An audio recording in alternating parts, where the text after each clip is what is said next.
আসসালামু আলাইকুম বন্ধুগণ। আজকে আমি দেখাবো সয়াবিন বড়ি কীভাবে রান্না করতে হয়। চলো দেখি। আর এর জন্য আমি প্রথমে নিয়ে নিচ্ছি 1 প্যাকেট অন্নপূর্ণা ব্র্যান্ডের সয়াবিন বড়ি। বড়িগুলো আমি 2 মিনিটের জন্য গরম পানিতে ভিজিয়ে রাখবো। দিয়ে এখন আমি একটু উল্টে পাল্টে দিচ্ছি পানিতে। দেখো, পানিটা একটু ঠান্ডা হয়ে এলে আমি এটাকে হাত দিয়ে ভালোভাবে ধুয়ে নেব। এভাবে কষলিয়ে ধুয়ে নেব, কয়েকবার পানি পাল্টিয়ে আমি ধুয়ে নেব কষলিয়ে। এখন আমি পানি থেকে এটাকে এভাবে চিপড়িয়ে আরেকটা পাত্রে তুলে নিচ্ছি। সবগুলো এভাবে চিপড়িয়ে তুলে নিচ্ছি।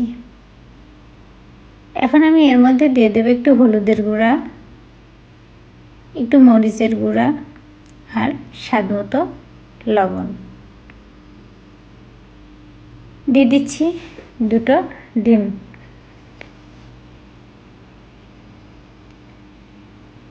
ডিম 2টো দেওয়ার পরে আমি এটা বড়িগুলোকে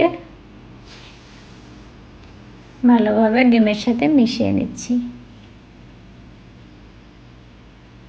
ডিম মেশানো হয়ে গেলে আমি কিছুক্ষণ এটাকে রেখে দিব। এখন চুলায় আমি নিয়ে নিচ্ছি একটা কড়াইতে তেল দিয়ে তাতে দিয়ে আমি সয়াবিন বড়িগুলো ভেজে নেব।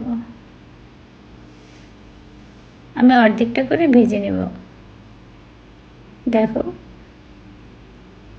কত সুন্দর একটা কালার এসেছে। ভাজা হয়ে গেছে, আমি এটা আরেকটা পাত্রে তুলে নিচ্ছি।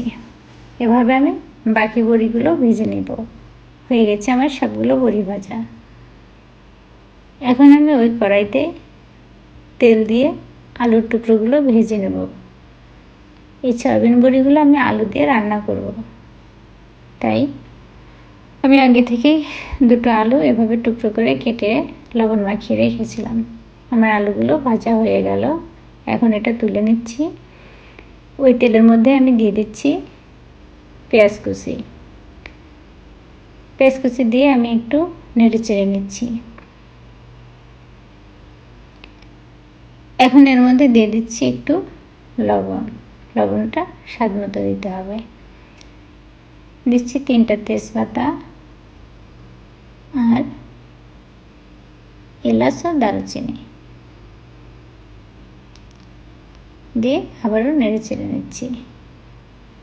এখন এর মধ্যে দিয়ে দেব হলুদের গুঁড়া, শুকনো মরিচের গুঁড়া দিয়ে ভালোভাবে নেড়ে চেড়ে নিচ্ছি। একটু পানি দিয়ে কষিয়ে নেব। দিয়ে দিলাম আমি আদা বাটা আর দিচ্ছি ভেজে রাখা আলুর টুকরোগুলো ও সয়াবিন বড়িগুলো দিয়ে ভালোভাবে কষিয়ে নেব। যত বেশি কষানো যাবে এটা খেতে তত মজা লাগবে। কষানো হয়ে গেছে, এখন আমি এর মধ্যে পানি অ্যাড করছি। পানিটা দিয়ে আমি এটা ঢেকে কিছুক্ষণ জালে বসিয়ে রাখবো।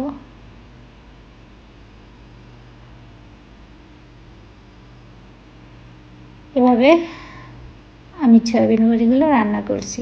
এখন নামানোর আগে আমি এর মধ্যে দিয়ে দেবো একটু জিরার গুঁড়া আর ম্যাগি মশলা দিয়ে আবার একটু নেড়ে চেড়ে নিচ্ছি। হয়ে গেছে আমার সয়াবিন বড়ি রান্না। এখন আমি একটি পাত্রে এটা সার্ভ করব।